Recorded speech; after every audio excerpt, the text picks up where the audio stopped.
ہمارے یہاں نا بڑے ذکر ہوتے ہیں صبح سے شام تک. اب یہ دیکھنا ہے کہ سیاسی بات زیادہ ہوتی ہے یا مصطفیٰ کی بات زیادہ ہوتی ہے. اب ہم نے تھوڑی تفصیل کرنی ہے کہ ہم روزی روٹی کی بات زیادہ کرتے ہیں یا اپنے نبی کی بات زیادہ کرتے ہیں. اس لیے کہ امت کا حق ہے کہ کثرت سے نبی پاک کا ذکر کرے، اور اسی ذکر کا ایک پہلو بڑا وہ یہ ہے کہ اپنے محبوب پر کھل کے درود و سلام پڑھے. کھل کے درود و سلام پڑھے، صبح و شام اس کی زبان پر درود کا نغمہ جاری رہے. اور حضور کا یہ حق ہے امت پر کہ امت اپنے نبی کی فرما برداری کرے، امت اپنے رسول کی فرما برداری کرے، اتباع کرے، اطاعت کرے، حضور علیہ السلام کے نقش قدم چلے. اور پھر 5ویں نمبر پر امت کی ذمہ داری ہے کہ امت نبی پاک کے دین کی تبلیغ کرے. دین کی مسواک کرنا سنت ہے نا جی، پتھر کھانا بھی سنت ہے، پتھر کھانا بھی یہ بھی سنت ہے. نبی پاک صلی اللہ تعالی علیہ وآلہ وسلم کی محفل میلاد میں ذکر مصطفیٰ کرنا بھی سنت ہے. اچھا پھر مزے کی بات دیکھیں، اشتہار لگانا جو ہے نا، اشتہار یہ تو بدعت حسنہ ہے. اور دروازہ کھٹکھٹا کے کسی کو محفل کی دعوت دینا، یہ میرے محبوب علیہ السلام کی عین سنت سے ثابت ہے. تو جس کا زیادہ اجر تھا نا اس طرف توجہ ہی نہیں. دروازہ کھٹکھٹا کے کہ بھائی آج محفل ہے، یہ وہ سنت ہے جو میرے محبوب نے طائف جا کے ادا کی تھی. لوگ کہتے ہیں بڑا خرچہ کیا. بھائی کیا خرچہ کیا ہے؟ کہتے ہیں میں 26,000 دے اشتہار چھاپے. بھائی سب سے زیادہ ضروری کام، بہت سارے ایسے بد مذہب ہیں، ان کے بڑے بڑے ایسے مبلغ ہیں جن کا آپ نے کبھی اشتہار نہیں دیکھا ہوگا، مجمع ہزاروں میں، اس لیے کہ وہ ان کا ہر بندہ اشتہار بن جاتا ہے، ہر بندہ. تو یاد رکھیں نبی کریم صلی اللہ علیہ وسلم کا یہ حق ہے کہ امت محبوب کا ذکر کرے، تذکرہ کرے، دین کی تبلیغ کرے. اور حضور کے دشمنوں کے ساتھ بغض رکھنا یہ بھی نبی پاک کا حق ہے. ایسا نہیں ہو سکتا کہ ایک بندہ حضور کی بے ادبی کرے، توہین کرے، محبوب کے نواسوں کو باغی کہے، حضور علیہ الصلوۃ والسلام کے صحابہ کو برا کہے اور ہمارا یار بن جائے. یہ حضور کا حق ہے کہ ہم نبی پاک کے دشمنوں کے ساتھ اپنے دل کے اندر کجی رکھیں، ان سے بچیں. میری باتوں کی سمجھ آ رہی ہے میرے بھائیوں؟ یہ حقوق ہیں جو ہم نے نبی پاک علیہ السلام کے حق ادا کرنے، اور جس سے محبوب کو محبت ہے اس سے محبت کرنا بھی ہماری ذمہ داری ہے. حضرت مجدد الفسانی رحمت اللہ علیہ فرماتے ہیں کہ میں نا گھر میں ختم شریف پڑھتا تھا، اصال ثواب کرتا تھا، تو میں بہت سارے صحابہ کا نام لیتا، اہل بیت کا نام لیتا، اصال ثواب کرتا، صرف سیدہ عائشہ کا نام نہیں لیتا تھا. تو کہتے مجھے نبی پاک صلی اللہ علیہ وسلم خواب میں ملے اور سرکار نے فرمایا شیخ احمد تجھے پتہ ہے نا میں اکثر کھانا عائشہ کے دسترخوان پہ کھاتا ہوں، تو اس کا ذکر ہی نہیں کرتا. تو ہر اس شخص سے جس سے محبوب نے محبت کی، ہر اس شخص سے محبت کرنا یہ نبی پاک کے حقوق میں شامل ہے. سب سے پہلی بات یہ کہ امت محبوب پہ ایمان لائے. کس طرح ایمان لائے؟ کہ جو حضور کہہ دے امت سمجھ جائے کہ اسی میں میری بہتری ہے، امت مان جائے آنکھیں بند کر کے. غیر مشروط اطاعت ہے ہی صرف نبی پاک کی، اس میں کوئی شرط نہ لگائے، مانے اور دل سے مانے. یہ نہ کہے کہ یہ کیسے ہو سکتا ہے مولوی صاحب آپ کہہ تو صحیح رہے پر دنیا بڑی دور چلی گئی ہے، وہ دنیا داری بھی کرنی پڑتی ہے. اس میں گنجائش تلاش نہ کرے. جو حضور کہہ دیں اس پہ ایمان لے آئے، جو نبی پاک فرما دیں اس پر ایمان لے آئے. نبی پاک صلی اللہ علیہ وسلم مکے سے ہجرت کر کے مدینے تشریف لا رہے تھے. حضرت ابو بکر صدیق ساتھ تھے. ابو جہل نے اعلان کیا کہ جو محبوب علیہ السلام کو معاذ اللہ گرفتار کرے گا 100 سرخ اونٹ ملیں گے. اور بھی بہت سارے لوگ آئے، سراقہ بن مالک بھی گھوڑا لے کے آئے، حضور تک پہنچ گئے. نبی پاک علیہ السلام کا اختیار زمینوں پہ بھی چلتا ہے، آسمانوں پہ بھی چلتا ہے. سرکار دو عالم صلی اللہ تعالی وسلم کو گرفتار کرنے لگے تو حضور نے زمین کو حکم دیا. زمین نے سراقہ بن مالک کے گھوڑے کی ٹانگیں پکڑ لی. گھوڑا اندر دھسنے لگا تو سراقہ کہتے ہیں میرے اندر سے آواز آئی یہ اللہ کے سچے نبی ہیں، لیکن ابھی میں پورا مانا نہیں. کہتے ہیں میں نے عرض کی کہ حضور مجھے معاف کر دیں، تو معاف کرنا تو میرے محبوب کا طریقہ ہے نا. کہتے ہیں معافی مانگی تو محبوب نے اسی وقت فرمایا جا تجھے معاف کیا. سراقہ کہتے ہیں میں نے پھر جرت کی، پھر بڑھنے لگا، پھر زمین نے میرے گھوڑے کو پکڑ لیا، ٹانگیں اندر دھسنے لگی. البدایہ والنہایہ اٹھا کر کے دیکھیے محبوب پاک سید عالم صلی اللہ علیہ وسلم نے دوسری دفعہ جب زمین میں اس کا گھوڑا دھسنے لگا تو پھر عرض کرنے لگے حضور معاف کر دیں. فرمایا جا تجھے معاف کیا.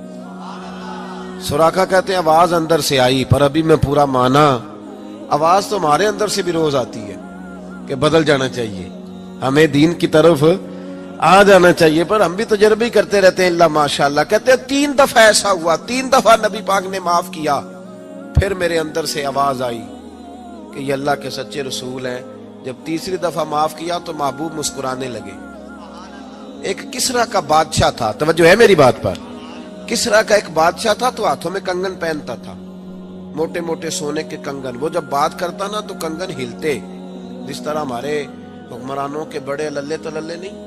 آپ کا ایک ایسا وزیر اعظم گزرا ہے جو دلی سے کپڑے خریدتا تھا اور آسٹریلیا سے سلوایا کرتا تھا۔ یہ غریب قوم کے حکمران ہیں، چلیں خیر ان کی میں کیا بات کروں، اب تو پیروں کی گاڑی بھی 1.5 کروڑ کی آتی ہے، ان کی میں کیا بات کروں۔ اب تو لوگوں کو فقر کا درس ہے، دنیا کو کہتے ہیں فقیر ہوتے جاؤ خود امیر ہوتے جاتے ہیں۔ اب تو یہاں بھی حال بڑا اللہ ماشاءاللہ عجیب ہے، اس طرف کیا جاؤں، یہاں بھی رونا بڑا سخت ہے۔ غریب سادہ تو رو رو کے ہو گیا تائب، کاش اس پیر مغاں کو بھی مل جاتی توبہ کی توفیق۔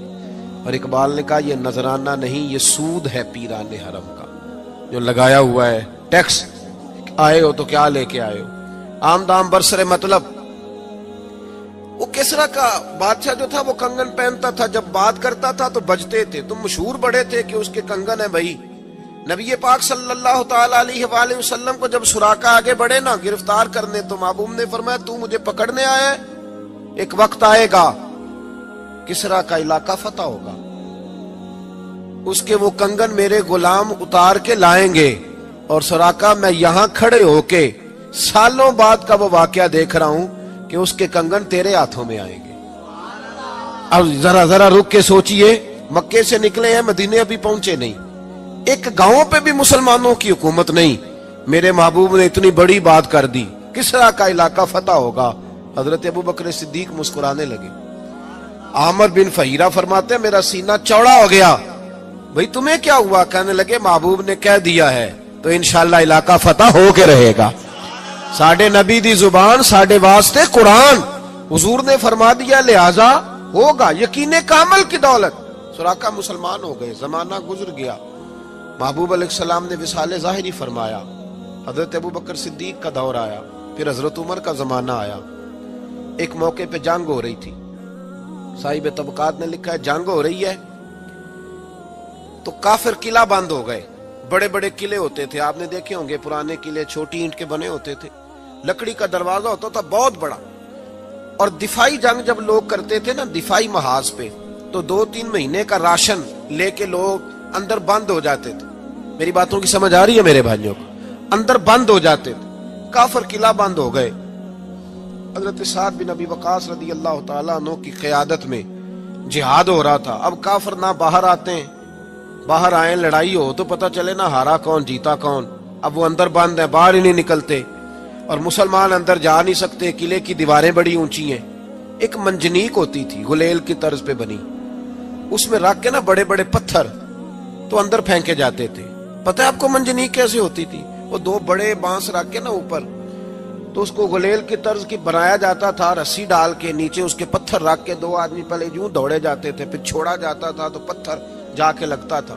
تو صحابہ نے مشورہ کیا کہ اندر پتھر پھینکتے، پھر ایک صحابی کہنے لگے یار اندر پتھر پھینکیں گے وہ پتہ نہیں کہاں ہیں، انہیں لگے کہ نہ لگے۔ حضرت سراقہ بن مالک بھی تھے، کہنے لگے پتھر نہ پھینکو، منجنیق میں رکھ کے مجھے اندر پھینکو، میں اندر سے جا کے دروازہ کھولتا ہوں۔ اور ان کو پکڑ لیتے ہیں۔ انہوں نے کہا جناب کوئی سمجھداری والی بات کریں، آپ کدھر نکل گئے؟ پہلی بات تو یہ ہے کہ جب ہم آپ کو اندر پھینکیں گے تو آپ اس قدر تیزی سے گریں گے کہ آپ کی ہڈی پسلی کوئی نہیں بچے گی، اور اگر آپ زندہ بچ بھی گئے تو یہودی آپ کو چھوڑیں گے نہیں۔ جناب سراقہ کہنے لگے تم اس طرح کرو، میری پرواہ نہ کرو، مجھے پھینکو، مجھے کچھ بھی نہیں ہوگا، میں زندہ دروازہ کھول لوں گا اور تمہیں دکھا۔ بابا جی رات سے پردہ تو ہٹائیں، فرمایا وہ بعد میں بتاؤں گا، پہلے پھینکو تو صحیح۔ زبردستی کا پھینکو، ڈالا اندر منجنیق کے اندر، پھینکا، تھوڑی دیر گزری تو حضرت سراقہ دروازہ کھول کے باہر آ گئے، فرمانے لگے لو بھائی مجھے تو کچھ بھی نہیں ہوا، کپڑے جھاڑ رہا ہوں، کوئی شے نہیں۔ باہر آئے، جنگ ہوئی، فتح ہوئی۔ اب صحابہ ان کے گرد بیٹھ گئے، کہنے لگے سراقہ وہ کرامت کیا ہے؟ وہ کون سا نسخہ ہے جس سے آپ زندہ آ گئے؟ تو جناب سراقہ رونے لگے، فرمانے لگے نسخہ کوئی بھی نہیں، میرا ایمان بڑا مضبوط ہے، میرا اپنے نبی پہ ایمان بڑا مضبوط ہے۔ میرے رسول پاک نے فرمایا تھا تیرے ہاتھوں میں کسرا کے کنگن آئیں گے، فرمایا ابھی کنگن نہیں آئے، اور جب تک میرے ہاتھوں میں کنگن نہیں آتے جناب اسرائیل بھی کوئی نہیں آئیں گے، وہ تبھی آئیں گے جب میرے ہاتھوں میں کنگن